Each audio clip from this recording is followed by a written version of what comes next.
Whether your beer is in a bottle, can, or glass, my phone. kick back and relax. It's better on draft.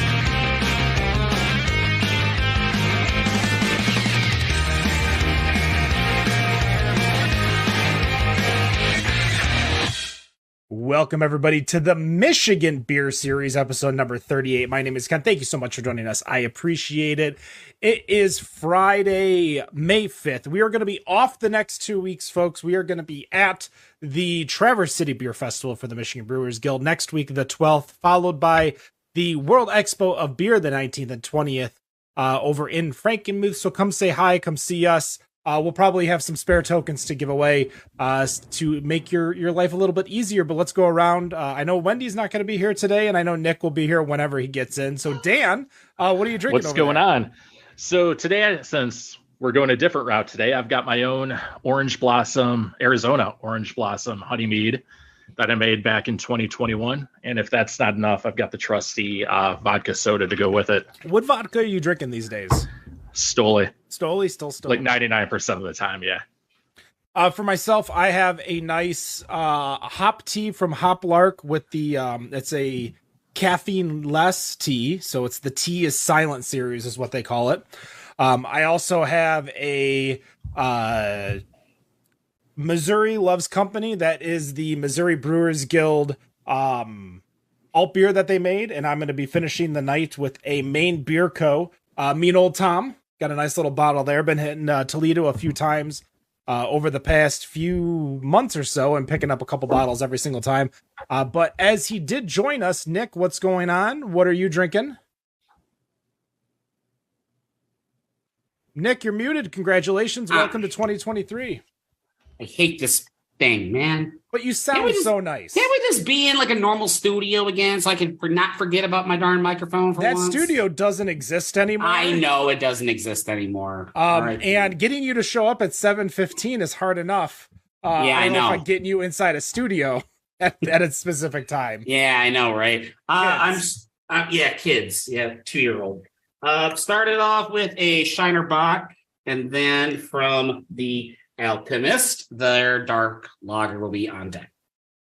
Perfect. Well, with us for the Michigan Beer Series is quite an interesting guest because we're really, really excited to have them on. The reason for that is that they're coming out with a lot of new products this year that I'm excited about, including the rebirth of a brand that we lost. I don't know if it was during COVID, after COVID, before COVID, but we'll probably get into it a little bit. Why don't you guys introduce yourselves, tell us who you are and what you do and where you are. I'm Kerri from Nektar, and we are in our production facility. I'm Brad, Kerri's husband and chief bottle washer. Just hanging out. Well, we thank you so much for coming. Obviously, Kerri's been on our show before and kind of knows how it goes. The show's a little bit different these days. We're a little bit more structured, less drunk than normal. Less drunk. I like that you said less drunk. Yes. Not absolutely not drunk, but less drunk. But Brad, why don't you give us a little bit of background about you and Nektar as a whole? Sure. Well, I've been homebrewing since 1998. Like, I think it was literally a week after I turned 21. I had already been getting into these like Detroit area bars with my roommates who were in a band. So I was kind of drinking like lots of European beers and stuff back then. I remember getting into this around the world in 80 beers list, kind of club. So I really got into beers early on. And so I started brewing, brewed for about 10 years before Kerri lost her job and was like, fuck it, let's start a meadery. Now, of course, there's a weird transition between when I was like brewing beer to all of a sudden going to mead. After brewing a lot of beer, I realized there's all these other things in the back of the book, like mead. I hadn't tried yet. I tried making mead one day and it sucked. So that pissed me off to the point where I just obsessed about it for a couple of years. And we did a toast at our wedding with a giant 3-liter, double magnum of mead that I made, and jokingly said, yeah, maybe we'll start a meadery. And about a year later, Kerri got laid off. And then we decided, well, let's just go all in. Let's see what happens. Let's start a meadery. So now that's kind of how that all started. What was the first mead that you guys made at Bee Nectar that you were selling to the public? When we first opened, we actually had a lot of meads, but our best seller out of all of that was the Wildberry Pieman, which is a Shiraz with honey and then strawberry, blackberry, blueberry. But we were also doing one, probably the only one that we still make today, which is now called Episode 13, bourbon barrel aged traditional mead. And we approached that kind of like a beer would be approached. Like, got like mostly your base honey and then like that specialty honey. So we use orange blossom and buckwheat.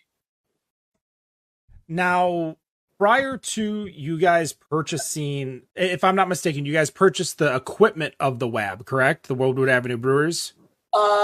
It's like on loan. Okay.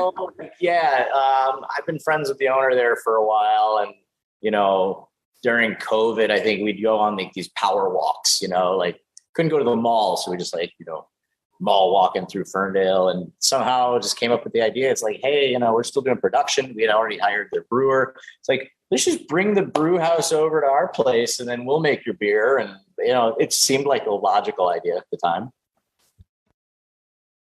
But you've been making beer since Bee Nectar has been open, correct? Because I'm going to be honest and not to fanboy out a little bit, but if you've listened to a lot of the early episodes of the show, that coffee brown is easily still one of my favorite beers I've ever had.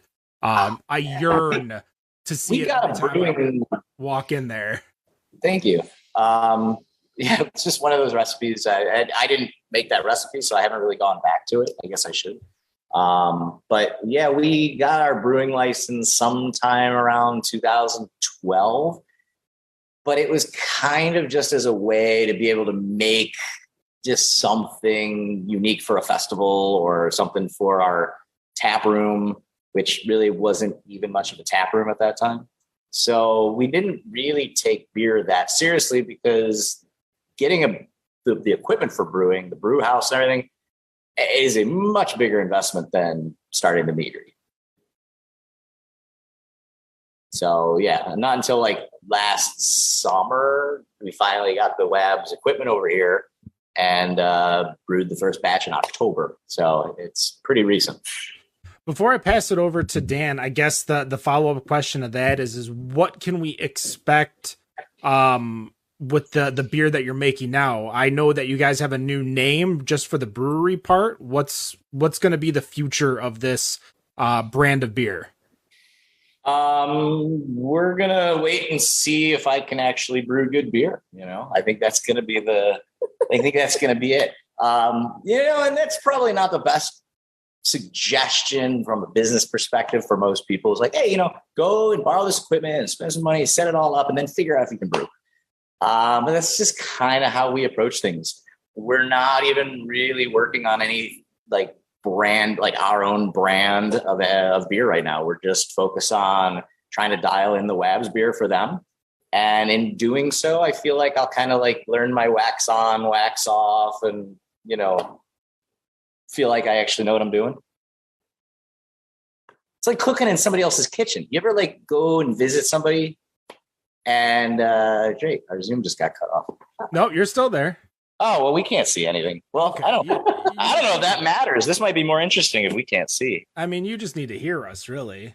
That's true. But I mean, you might make a funny face or something. I don't know. I mean, I do make a lot of faces on this show. I do have a very vocal face, if I will. But when Ken is surprised, he'll actually make it very, very clear with his facial expression. Yeah, see, I can't miss that. I don't want to miss that. There, we got our video back. Perfect. All right. Dan, it's on to you. Yeah, so first off, shout out to episode 13. That's a great mead. I got to have it one of the last times I was out in Michigan. I can't remember when, but barrel-aged mead always hits the spot. Another follow-up to the WAB. Are you going to be sending the beer over to their location? I know they're selling beer out of there. At least when I was there last, they're selling PBR and stuff out of the bar at this point. Yeah, is it going to be? They can sell all kinds of other stuff, but since COVID, the WAB hasn't been brewing their own beer, And then the other downside is that they have another restaurant right across the street that, because of Michigan laws, they couldn't even sell their other restaurant their own beer. So now with this arrangement, all of their locations will be able to have the WAB beer. Excellent. Are you going to sell it out of your location as well, or is it just we've got it on tap here? I mean, it's like, we brew a batch, we pull a couple kegs for us, and then the rest goes to them. And then we worked out distribution recently. So the whole idea is like, as they're building up momentum and stuff for themselves, reopening the WAB again, we're going to basically take whatever we don't go through in right off the bat and put it into distribution so we can do more batches. Okay, excellent. Now, I want to go back to your early days. You said you started brewing beer initially, then moved on to mead and had a hard time and it was coming out bad. Talk to us a bit about what you found out about that. I did a similar thing. Started with beer, decided one day, because I love mead so much, as you can see, I'm sitting here drinking my own, that I really wanted to do that instead of beer. Oh, by the way, then, if you're going to do that, stop calling it honey mead. I was trying to say, yeah, I was Arizona. I was trying to say it's from the honey's from Arizona. Oh, I gotcha. That is where it was coming from. Sorry, Yeah, this is just I don't your mean to basic pick on mead. you on your own show. Yeah. It's like here, Totally all right. And honey mead and all this stuff. Yeah, like I was trying to say it's Arizona orange blossom honey is what I was going for. We're never getting invited back, are we? Yeah. Well, come on my show, condescend me, bitch. Yeah. What the hell? Anyways, talk to us about why you sucked at making mead. It sounds like you weren't very good. It's so easy to suck at making mead. Sucking at making mead is probably the most natural thing a human can do. Interesting. Yeah. I see a lot of people say that. In fact, there is at least one other person here, not named Dan or Nick, that have had a hard time making beer thinking it didn't come out good. Why do you think it's harder? Why is it so easy to suck? Because I thought the process of making mead is so much easier than making a beer. It is, but the fermentation isn't. The mixing, the brew day is absolutely easier, especially if you switch to metric. And I'll have a whole lecture for that.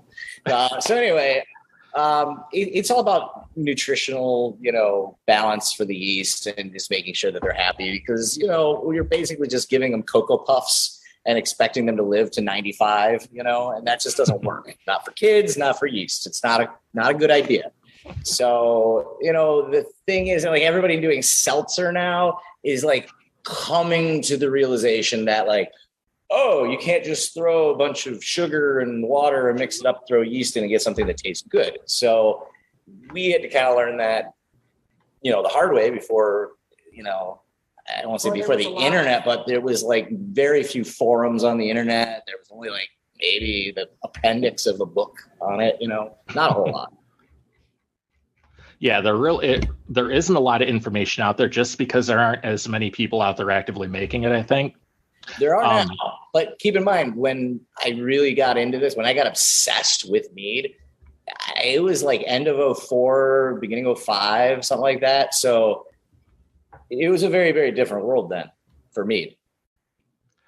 Now, talk to us a bit about your location.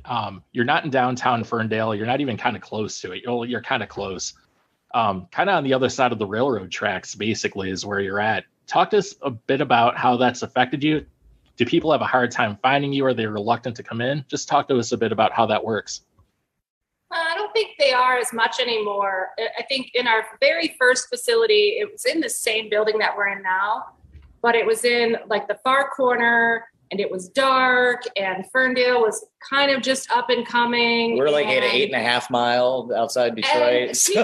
People were definitely afraid at the beginning, but it grew slowly, I think, grassroots style, and people started coming out. Now we're a destination, so if you want to find us, you can. It really isn't that hard, but in the early days, everybody's got a map harder. now on their phone. Yeah. We don't have to print out MapQuest directions anymore. MapQuest directions. Oh, jeez. Myself. Big throw at you. Oh, man.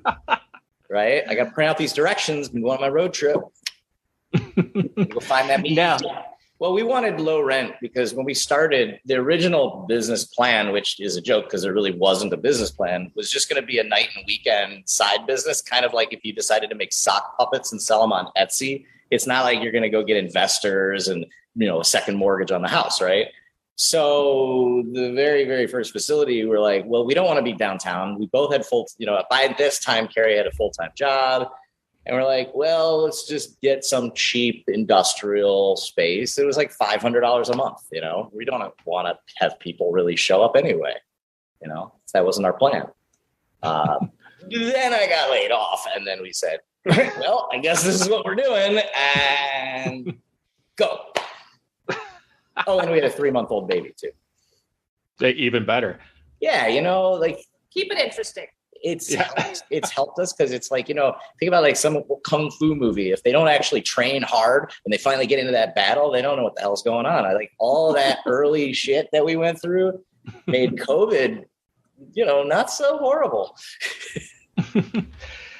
Now, something I always like to ask, because mead has a really good advantage that you can ship much easier because of it being considered wine versus beer.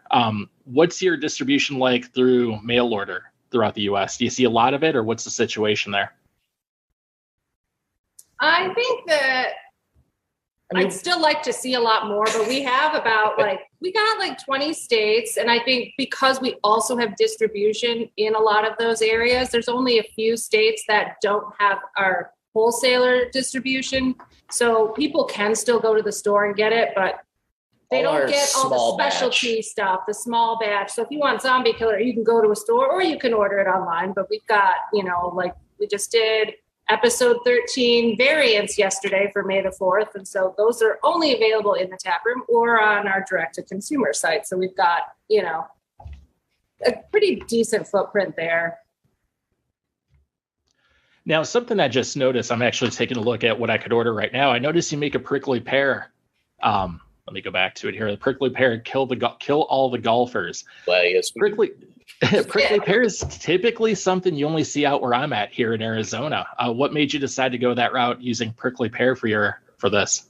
Well, the funny thing is, prickly pear has been a part of our recipe list since day one. It was the Complete Joy of Homebrewing was the book I was reading, and then the appendix section. Charlie Papazian, godfather of homebrewing and all that.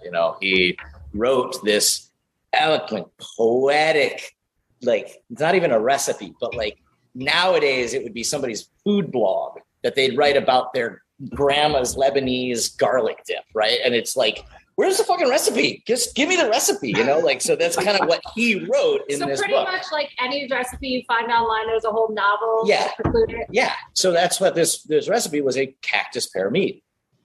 So in my head, the greatest thing in all of the world to drink is a cactus pear mead. So it's always just been something available, something in our heads. And we started making this Arnold Palmer inspired mead called Kill All the Golfers. And we would order the tea from, these, tea companies that can sell us 200 pounds of tea kind of thing. And we were looking at their catalog and they have a cactus pear tea where it's dried cactus pears in the tea blend and stuff. So that's actually where the cactus pear comes from, is actually part of the tea. Oh, awesome. Did not know a good rambling answer, right? No, it's a great answer, because a lot of people don't even hear about prickly pear if they're not living out in this part of the country. So it's always really interesting to see that coming from another location. One final question, I'm going to toss it over to Nick. You guys, between you and Schramm's, are I'd say two of the biggest three meaderies in the country, at least in my opinion. Schramm's, of course, everyone's going to say, along with Superstition out here. Do you feel the pressure to keep up with the competition like that, or what's your view on that? I mean, sometimes, but I think it's probably, in my mind, more like being a band. There's plenty of bands and music out there. We're not going to be the only one. We've got our style, we've got our vibe, and we do what we do. And sometimes, the Beatles might get influenced by Pink Floyd and Abbey Road and go, oh shit, they're doing this thing called Dark Side of the Moon. And, so we're always kind of influenced, I think, by what everybody else is doing. But I don't think it's a pressure other than maybe oh, that's really great. I want to make that. How can, if I can't make something I want to make, that's really the only pressure I feel, I guess. I think we put just the pressure on ourselves to constantly improve on things, or, get more offerings that like we enjoy, that other people would enjoy. I think the pressure's on ourselves, for us, by us. I think when we do try, like, I'm not saying we've never tried to like evaluate the rest of the market or anything, but I think that there's more, we don't really do this for the win, I guess, if that makes sense. Like, we do it for the fun. We do it because we can work together. Our son's going to start working here this summer. Like, I think that's more important than anything, and yeah. So like, I think we just said, like, we don't want that pressure. We got to figure out, like, what kind of lives do we want? And, obviously we've got to make stuff that people like. Yeah, I get it. That's a great answer. Nick, I'll pass it over to you. Kind of a follow-up to Dan's question before I dive into my one or two questions. Keeping up with, like, the band analogy is a great example. There's always going to be others that do similar or maybe slightly different. You guys have been around for a while, especially in Michigan. What do you guys do different now in 2023 that you did back in 2008 when you guys opened up the facility? Like, what is one thing that you do, like, night and day difference that you don't do anymore when you first started? I don't cry as much. Feels like everything, because like 2008 to now is so night and day. Nobody should ever start a business like we did, ever. I don't care whether it's a meadery or a fucking restaurant or an accounting firm. Nobody should ever start a business the way we did. So I think absolutely everything that we do is different, because now we're finally like catching up to the kind of capital we should have had when we first started. And so we're not constantly scrambling to buy that thing that we knew we needed, but we couldn't afford at the time. There was, if you've ever been poor, that's it. That was it. Like, we started off with our capital, we didn't have loans. We didn't have investors. So everything sucked, but it was awesome. Do you feel, and before I go into my next question, do you feel that was part of not having investors? Do you feel that was part of not people knowing about what is mead? Because I think there's still a fair amount of people out there that still don't really truly understand or appreciate mead, especially what you guys put out. It was both.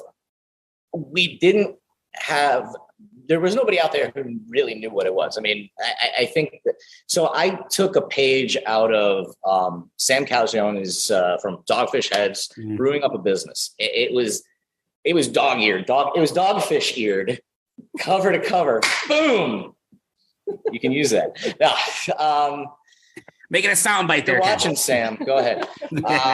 So no, I had that book, Dogfish Eared, cover to cover, because it was essentially about bringing this kind of alcoholic beverage that people didn't really understand. Why did it cost so much? All that. And essentially he made me understand that it's about going out there and you're educating. You're just going to be educating nonstop. So that was a challenge in terms of how fast we could grow, because you had only the ability to educate so many people if you're the only salesperson. And then without that kind of market potential already being there, it wasn't the kind of thing that I ever thought an investor would be interested in doing. This was a thing that we only believed in because our homebrew club, we were just nerdy. Like, half our homebrew club would just be drinking mead at the meetings and just one-upping each other with these different recipes. It was fantastic. And Kerri is just like, this is great. And as I finally started getting good at making mead, she's like, nobody's doing this commercially. Like, this is so awesome. People just need to know about it. So you have to have some kind of market potential or to be able to pitch an investor, or you're going to give up 90% of the business. Do you feel in 2023 that you're still finding newcomers coming into the establishment? I'm guessing it's obviously slowed down since when you guys first opened, but you guys are still catching new people that are new to this idea of mead, right? It's hard to know because I think a lot of the people that used to come in and they were new that maybe don't come around anymore are now buying it in the stores, like what Kerri was saying. And But we still get a lot of new people in the tap room that have never had mead before, and they're not even sure what it is, but they heard this place was cool, so they check it out. And it's not a sprint, it's a marathon. I think people are going to be still learning about it after we're dead. You know, like most people know, but there's always the new consumer to educate, though. Our kids are going to be out there educating people. Is there a mead that you guys really would like to put out there that you haven't had the opportunity because of the demand for some of the go-tos, like excuse me, like the cherry chipotle, for example, the apple pie? Is there one that is still that you guys are hiding that you guys just have not done because of all the changes in demand and everything? Yeah, not just changes in demand. I just have too many ideas that I just like. There's just not enough mead drinkers out there. Like I look at recipe development like I would be in the kitchen. So I was a latchkey kid. You know, you come home and I'm hungry. Well, what's in the fridge? What's in the pantry? You just would cook based on whatever was there. So, I mean, I'm a pretty imaginative cook and mead maker. So like I have recipes on phones that are 3 upgrades ago that I never even got to transfer to the new phone because I already have too many new recipe ideas. You know, it's like, it just doesn't end. At what point do you expect your kids to start doing mead making? Or are they already helping in that regard? I don't know. If they're interested, I mean. Yeah, like I don't want to put them on the canning line, you know, like some, you know, they got to come and do it on their own. It's pretty easy. But... Our youngest wants to be a storm chaser and a pro soccer player, and storm chaser. I'm not sure Michigan's is the right state for being. For like spring break, like he wants to take time off school so we can, during tornado season, we can go down to Tornado Alley, Volkswagen camper, and just like follow the tornadoes. I'm like, I'm not going to go chasing tornadoes in an 84 camper. Someone's watched Twister one too many times. I tried to show him Twister. He was scared. Well, he has a respect for tornadoes. That's the thing. He's like 173 years old. He'll tell you. He's 173. He's an old soul. And it's weird. He's not like this fascinated kid, like trains, like Thomas the Train with tornadoes, like Thomas the Tornado kind of thing. This is like he's teaching himself about high resolution Doppler. He subscribes on his own dime to these weather apps that show very precise numbers and pressure changes and stuff. Like, this kid's nuts. But he's willing to work. So, I mean, he'll be here probably on the canning line, or like, you know, if we open a kitchen, he wants to work in the kitchen. That's true. So. Our oldest is like the mad scientist too. So like, he could do lab He's work. This year, he's going to start working in the lab. I'm going to teach him how to use our spectrophotometer, how to do titrations, alcohol, ABV tests. So, yeah. Well, make sure to tell your son who wants to be a storm chaser that Nick from Better on Draft has a weather station in his backyard that reports to Weather Underground on a regular. We don't report, but he does have a weather station that we've hacked. Apparently, they also communicate over the 433 megahertz channel. Oh, all right. Well, he one-ups on me at least. So Dad did the work. Uh-oh. So, Ken, I'm going to turn it over to you. Yeah, so there has been a lot of issues regarding supply chain, getting ingredients, and especially with Michigan, you guys, this is kind of how I learned about issues with ingredients when you had years ago the zombie killer and you had the cherry frost, the late frost for the cherries. Explain how you what's your audible situation? Like, how do you call an audible when something like that happens? Because obviously raising the prices is one thing, which you kind of have to do when the price is just so exorbitant for the cherries. But what are some of these other audibles that you might carry when you're like, oh, I want to make a black currant, or I want to make something with prickly pears and I just can't get them? but I have all this other stuff to use. Yeah. I mean, Kerri handles typically, supply chain.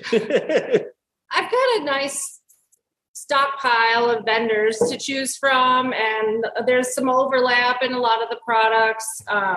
You gotta also be flexible. But yeah, it really just comes down to like, okay, we're not going to be able to get this specific cherry. What other cherry out there gives us the same flavor? Or can I blend? Or, can we blend? So it was really like, it's kind of like the hop crops. Yeah. Sometimes the hops just not available on the beer side, or this year's a little different than last year. And like the brewers have it worse sometimes because, there's a lot more growth in the beer industry, I think. But I hear all the time about how they're like, oh yeah, we need to change the hop on this beer because. Yeah, I mean, we'll change things if we have to, but not if it compromises the product. So we've been able to find like good products or good alternatives that give us the expected outcome. So we're still like. That cherry year was not fun though. No, that was horrible. Well, so we got lucky. There was more than one. So here's the thing: sometimes, just dumb luck is all you need. And like, I think it was like 2012. Yeah. 2012 was a crazy year. So like we lost like 80% of the Michigan cherry crop, 70% of the apple crops. And everything was coming from, Northern Michigan at the time. And I remember we had just launched Zombie Killer the year before. Like we didn't do any session meads until basically Zombie Killer. And all of a sudden in 2011, we launched it. So imagine like we're trying to get an estimate. We're trying to give an estimate for how much cherry we'll need. Well, I had no idea. So I had given them this estimate, and apparently it was high enough that by the time like they knew the cherry crop was going to be just wiped out. I mean, it had been getting wiped out already. They called me up and they're like, so we still have this much cherry for you. But if you don't buy it by like July 1st, we're going to put it back out to the rest of the customers. I'm like, well, how much is there? I think it was like $20,000 in cherry at the time, which, for a company that just spent all this money on a bright tank and glycol and a counter pressure bottle filler and all that, that was a lot. But we sucked it up and we bought it. And that actually got us through the whole year because I had overestimated that badly. But with apples, we had to buy apples and have them shipped to a giant fruit press company in New Jersey that happened to also have giant freezers. So we shipped all these big IBC totes, food grade, sanitized, shipped them out to New Jersey. They had apples in from Argentina. They pressed them, put them in these totes, and then put them in these freezers. And every so often we'd have like 3 of these totes shipped in from New Jersey and they'd thaw along the way. And that's how we got through the Zombie Killer that year too. You mentioned at that time that Zombie Killer was a mead. Has it, because when you look at it, I think it says it's a honey cherry cider. Yeah. Yeah. It was originally made as a sizer. There was one of our distributors in North Carolina had a restaurant called Cherry Blossoms. And they're like, hey, we want some kind of cherry mead. And they wanted in kegs. And I knew that a restaurant wasn't going to be spending the kind of money for a high gravity thing. So I'm like, oh, it's apple season. So I'll get some apple juice and do like a sizer and make like a session low gravity. Cause I wasn't doing this in mass yet, but I'm like, yeah, I'll put them in kegs and shake them up on CO2 for a while and ship them out. And apparently by the time it was done, the restaurant had gone out of business and the distributor didn't want it anymore. But so, it was a sizer. But as we're going into other markets, like New York, for example, is kind of like the big catalyst for all of this because they have some really weird wine laws. And to not have Zombie Killer because it was a wine, but they couldn't sell it in beer stores and stuff like that, it was going to cut us out of like the vast majority of the market. And we believe New York was going to be a big contender for us. And we're just like, well, let's just just fuck it. It's a cider now, So like, because a cider we could sell at a beer shop, but a sizer we couldn't. And then same thing with like Florida laws, and every state is just stupid. But cider is just, everybody's like, oh yeah, sure, cider's cool, but it could be the exact same thing with honey in the fermentation, and no, it's not okay. So, we already felt like we were rolling a ball uphill to when we started the company. Like, why make it worse? So, For those that aren't necessarily understanding of a lot of the words you said, sizer, what is the definition of a sizer? I wish we had like subtitles or something, Sizer is just a style of mead when honey and apple juice are mixed together and fermented. Yeah. So basically, I either can put the honey in the beginning, which we were already back sweetening with more honey later anyway. And I'm like, or I could leave the honey out and just ferment the cider and still back sweeten with a little bit of honey and of course the cherry. They really didn't taste different. So yeah, we sold out. Now, hey, we got kids to feed, man. For sure. What's your current top line, like the line that not your big beers, your episode 13s, your dragons are real, but what's everybody buying from you guys right now? Like, what are some of your big sellers? Like our snobby ones? Not snobby, just the most popular. Zombie Killer is always number one. Delight. New Wave Lemonade has made huge strides. Yacht Rock. Oh my God, Yacht Rock. Yacht Rock. I was like, God damn it, they're gonna want me to make this again. I know it. Yeah. I had some leftover.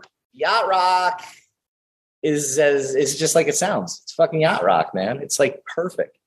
Tropical. Pineapple, passion fruit, mango. 8%. And I mean, when you drink it, you're just like, why am I not sitting on the beach right now? But it was like, here's the dirty little secret.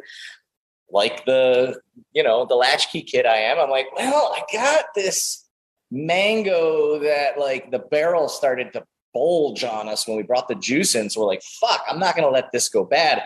I'm going to fucking pitch yeast into this and just turn it into like a fucking straight up mango wine. So we just made this big old mango monstrosity, no purpose for it. And then I had this leftover Sunrise Bay, which is like a really low alcohol pineapple mead. And I had like some passion fruit. I was just like, and it was magical, and we released it in the tap room, and it was number one on our list for the entire time it was available. And I'm just trying to get rid of leftovers. And Brad's like, he's like, damn it, I'm gonna have to make this again, aren't I? And I was like, I don't know if I should be admitting all of this, but I think it's just my style to be like, yeah, I'm an open book. So well, when you just have some things, you just find an opportunity, or you don't want to waste. I have enough creative inspiration. I don't feel waste a good ingredient. I'm not too self-conscious. Don't feel bad. Okay. Before I pass it to Dan, you guys have some beers or meads in your glasses. What are you two drinking? Oh, well, it's Cinco de Mayo. So I started out with an agave limes. We've got that just released from last week in the tap room. But then I finished that and I'm on to our new Tabby Craft hard seltzer line. This one's perfect summer, and it's a watermelon, strawberry, and coriander hard seltzer. Oh, it's my turn now. Oh, yeah. I am also drinking Tabby Craft seltzer. I resisted making seltzers for the longest fucking time. I needed some kind of inspiration or something that made it justified or whatever. This one is Paw Pineapple. It's literally that, Paw and pineapple. But these are like not typical bone dry seltzers, nor are they like super, super big jammy seltzers. They kind of are all inspired by a craft cocktail with a little bit of a hint of little extra body and flavor than like you'd find in any of your mass produced ones. And we get to use pictures of cats. Who wouldn't want that guy in their glass? Obviously, if you guys are listening via the podcast, you can go check out our YouTube page, youtube.com/betterondraft, to see the cat video of Brad shaking the cat can in front of everyone. That would be a thing. Dan. Yeah, real quick before I throw out my question here, I do want to say, Ken, I think we need to, when it comes to the video edit that ends up on YouTube and everywhere, you do need to do like the pop-up video feature. So like when he's talking about sizer, it pops up and shows what it's talking about. I think that'd be a great idea. Too, probably. Yeah. Be a great idea. Or 8 mile, 8.5. What is 8 mile? Danny DeVito. You just gotta get like a Spirit Halloween costume that's like an M&M costume, and it's 8.5 mile instead of 8 mile. I'm pretty sure that's just a hoodie and jeans. I don't really think you need a costume. I think you were wearing that earlier today. Yeah. I don't think you have to go to Spirit Halloween for Maybe that. some headphones, So my question is, back on episode 274, we had Chris Clark from Four Fires here. Talk to us a bit about what it was like to collaborate with those guys for the mead you currently have. It was the worst. I mean, I think they're some of the worst people I've ever met in my life. Oh, geez. Yeah. I'll be definitely cutting this out and throwing that on TikTok. Yeah, we're trimming that one. They're so phony. It's not even funny. I mean, they're not even using real mead. They're just buying like high fructose corn syrup and melting children's vitamins down. Like the Flintstones ones? No, it's Franstones. They're not even using like real trademark licensed like vitamins. No, it's total bullshit. And I'm calling them out right now, right here on your show. No, I love those guys. I cocaine's a hell of a drug. Okay, Rick. Yeah, Rick James. I was wondering if I'm like outdating the audience here. No, you're definitely not. Nope. Good. So no, I mean, it was fun. We've done so many collabs over the years, but usually like we're always that kid that goes to the other place, the other house. Nobody really wants to come hang out at our house near 8 Mile in Detroit. So like we've brewed at Brewdog in Scotland and like Scar City and Funky Buddha and the brewery and all these places. And like, it was cool to have people come over to our place. They've just been super cool people. I think we were trying to do something really cool scientific wise, like getting into like super high gravity fermentation. And then we realized like, oh shit, we didn't really do anything different flavor wise. So it tastes very similar to this other thing we make. So I call them up one day, all 4 of them. And I individually said, yeah, we're just going to fuck with this. And don't worry about it. We got it, and we ended up trying like 15 different, like 50 milliliter samples of like herb infused this and that.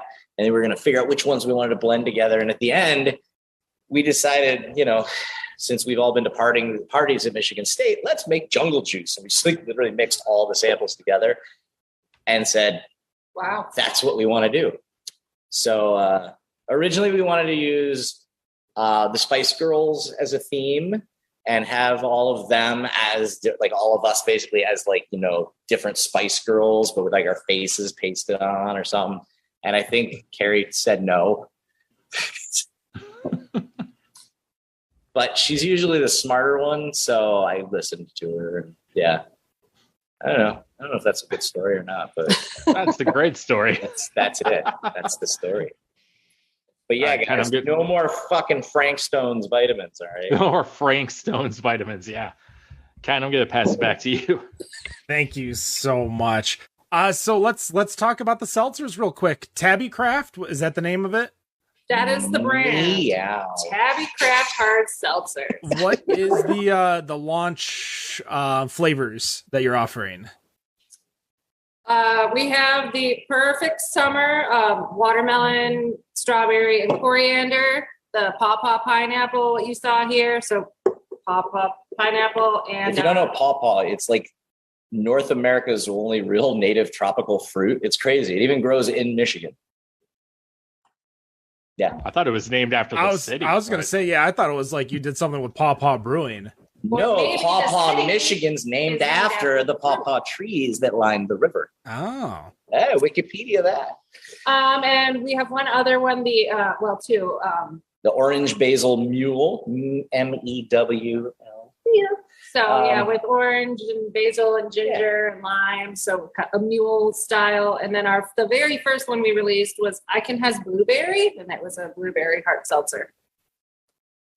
I I want to ask a question because there was a meadery that we had on, sadly no longer with us, called Recolt. And one of the things that Recolt did is that they kind of like seltzered their mead. So they took their base mead that they had, they added, water, threw it through like a carbonation utensil to create. And what I liked about it is because their mead was super sweet, it kind of leveled it out a little bit for me. Is that something that you guys have ever done before? Is that something you've ever heard of before me saying? Oh, yeah. I mean, it's an old technique that the big breweries use all the time. You've heard like, oh, don't drink this macro beer because they just water it down or whatever. There is actually some truth to that. Some of the big breweries should maximize their capacity and, and the tank space and all that. They'll brew a higher gravity beer. And then what they'll do is they'll adjust it to the exact ABV and, characteristics that they want. The problem though, when you do that is most of the time, like your water coming right out of from the city or whatever will have dissolved oxygen. And so one of the big challenges when you're doing something like that is to ensure that you do not have any dissolved oxygen because, you either can run into infections with like Acetobacter, or you can, even just have yeast start to re-ferment, So, or just oxidize the meat. We don't really do it unless we have to. Like there have been times where we were blending some batches together to get a common base and one was higher out, gravity. So it's a technique. But we got big enough tanks, so I'm not too worried about the capacity. Now, I'm kind of curious about this too. Were they making hydromels when they were doing this? They were. Is that maybe what they were going for? So they were taking their meads, so the meads that they're just selling right off of the tap. They were adding either tonic water or some type of. Just water. Oh, they were adding it out of the tap. Yeah, so it'd be a higher alcohol, higher sugar count. They dilute it down with water, carbonate it, and there's their session. Yeah, so they were taking their mead. Okay, they were doing it after the fact. Yes. It was. Okay. I think that's a lot of people do that. I think Four Fires does that. I have yet to be to the actual facility itself. I've only had their mead here in Michigan. Yeah, I mean it's a perfectly acceptable technique. You just have to. It's like harvesting yeast after you're done with the batch and using it again in the next batch. You can do that, but there's certain protocols you have to follow to be very sure that you're not going to infect or introduce something that you don't want. Same thing with this technique of taking a high gravity, high strength, high sugar content, diluting it down so you can take a 500 liter tank and get 2,000 liter yield out of it. Now, I'm looking at the Spring Beer Festival coming up next week in Traverse City. That is May the 13th. And I see on number 33 a brewery called Barley Doodle. Never heard of them. Okay, so I thought maybe that was you guys. Oh, I mean, yeah, that is us. I would, I'm just. But I mean, nobody's ever heard of it because we don't have any product. You're like, who? Yeah. So this is inspired by our friend Bill and Michelle's dog, Cooper. And I just kind of love the idea of a doodle. It's like, oh, let's take the temperament and intelligence of a poodle with the ability to drive a car like a Greyhound, or was that a bus or something like that? But anyway, and we'll blend these two together to make our perfect hybrid dog. And I was like, yeah, that's kind of how I brew. I wanted the malty sweetness of an Oktoberfest with the eloquent blah, blah, blah, just whatever BS I come up with. But, I just thought it was kind of a funny name and nobody argued with me. But we haven't released anything yet because, like I said, I want to make sure I know how to use that system first. I'm screwing around in the little 1 barrel pilot system right now. Hitting up all my old brewer friends, but like, so how do you brew beer? And we'll see how it goes. We might have a release sometime this year, or we may not. I don't know. So are you not bringing anything to the festival? Is that what you're saying? I'm actually not. It's just going to be me. It's a one-man show. I'm going to be standing there drooling and probably picking my nose. I really wouldn't even go to our table if I were you. No, we're going to bring the WAB IPA and the WAB's Blonde Ale, because really that's all I've been really working on right now is just trying. Because if you can nail a good lager, or just get some foundation. Oh, and we're bringing one of the Tabby Craft, right, right. That will be there too. Yeah. Perfect. And when you hate their beer and spit it out, you can go across the aisleway to Dragon Mead to get some actual good Exactly. beer by a mead maker. Exactly. See, I could do this too. I'm pretty good at throwing shade. We end every single show with a nice, friendly, fun question before we hand you guys off, because it's almost been an hour already. So I am going to throw it to Nick. Nick, what is your final question for Brad and Kerri here? It's going to be my usual question, because everyone wants to know everyone's guilty pleasure when it comes to drinking beer. For both of you, your guilty pleasure when it comes to drinking beer. Examples: Hams Light. If there's Milwaukee's Best still floating around out there, you can say that. Each of you, what's your guilty pleasure go to? See, I don't think I can do like a cheap beer because I don't enjoy that. It's guilty, but it's not really enjoyable.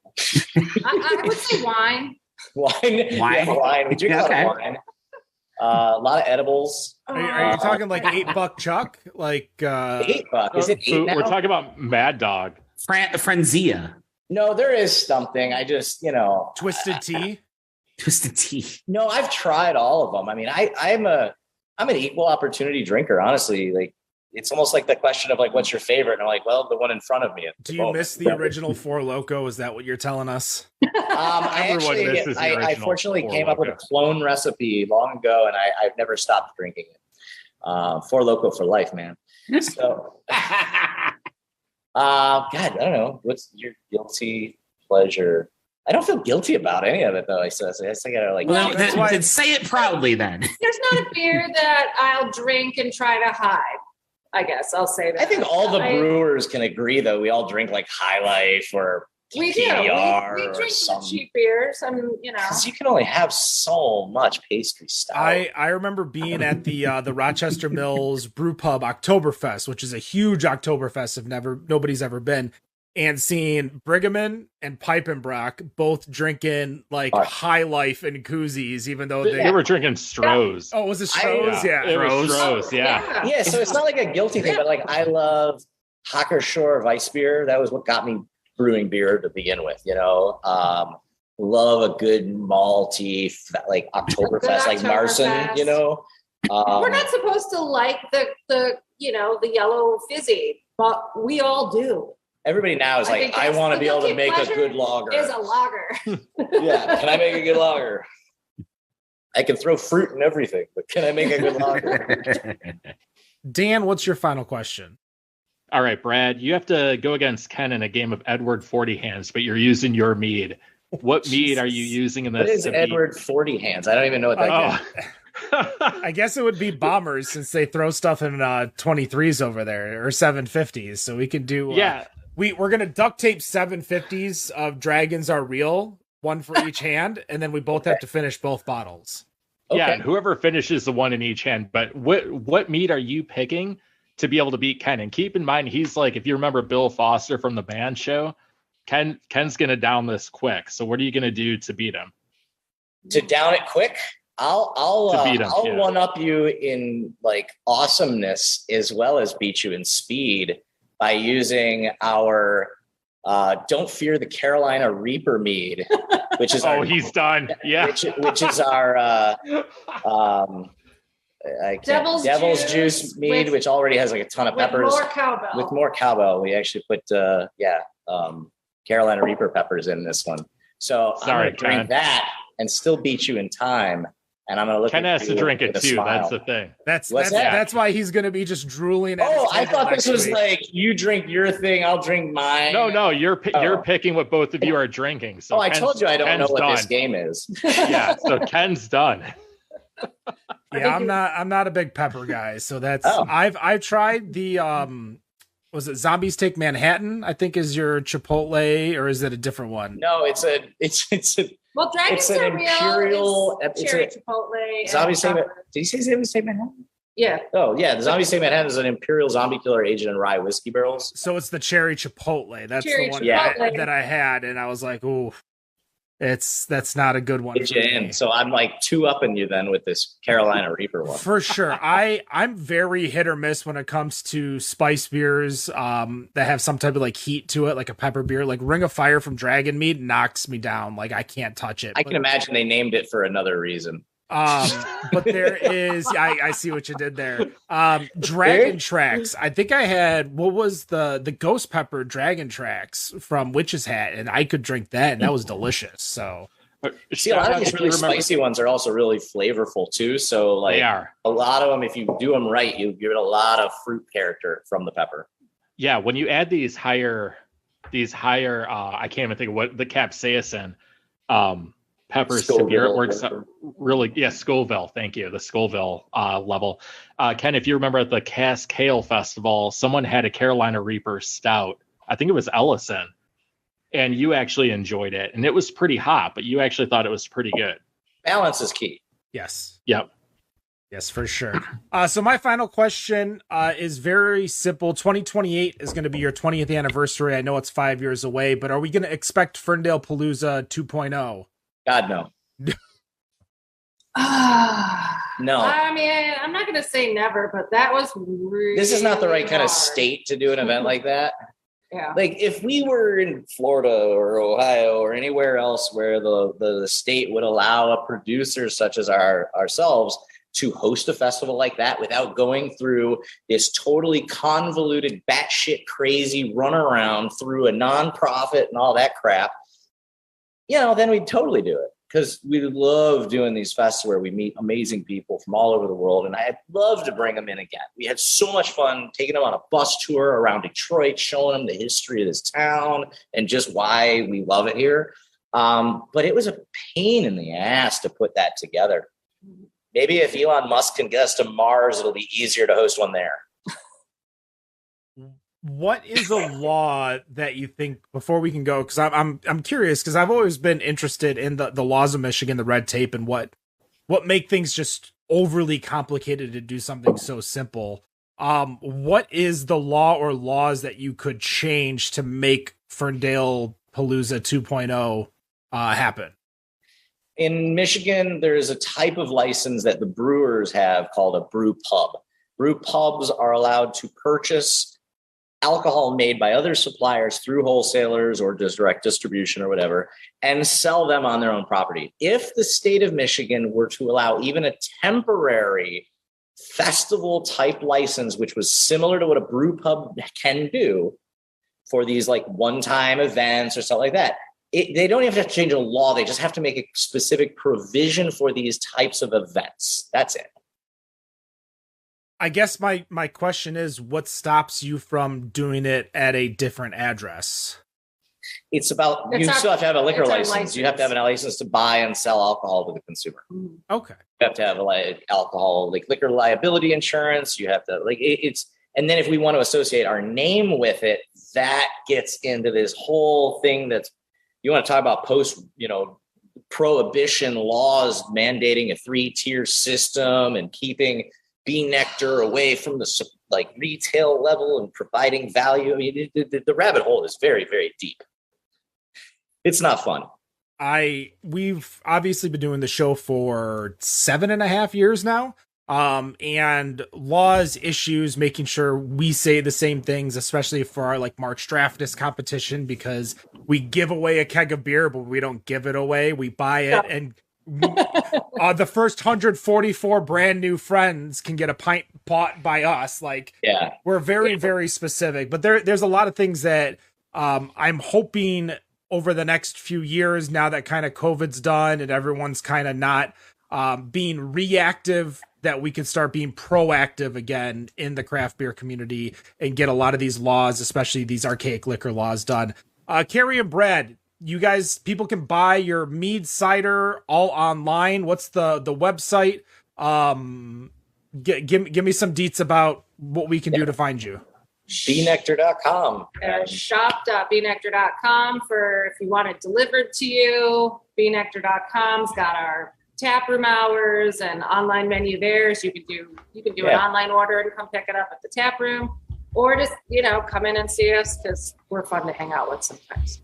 At the famous 8.5 mile in Ferndale. Kerri and Brad, thank you so much for joining us. I appreciate it. The Michigan Beer Series of Better on Draft. Find us on all of our social medias, Better on Draft on Instagram, Facebook, Twitter, TikTok, Untapped, Twitch. Everything is at Better on Draft. And no matter what you think of your beer, or I guess mead and cider, we think it's Better on Draft. Have a good night.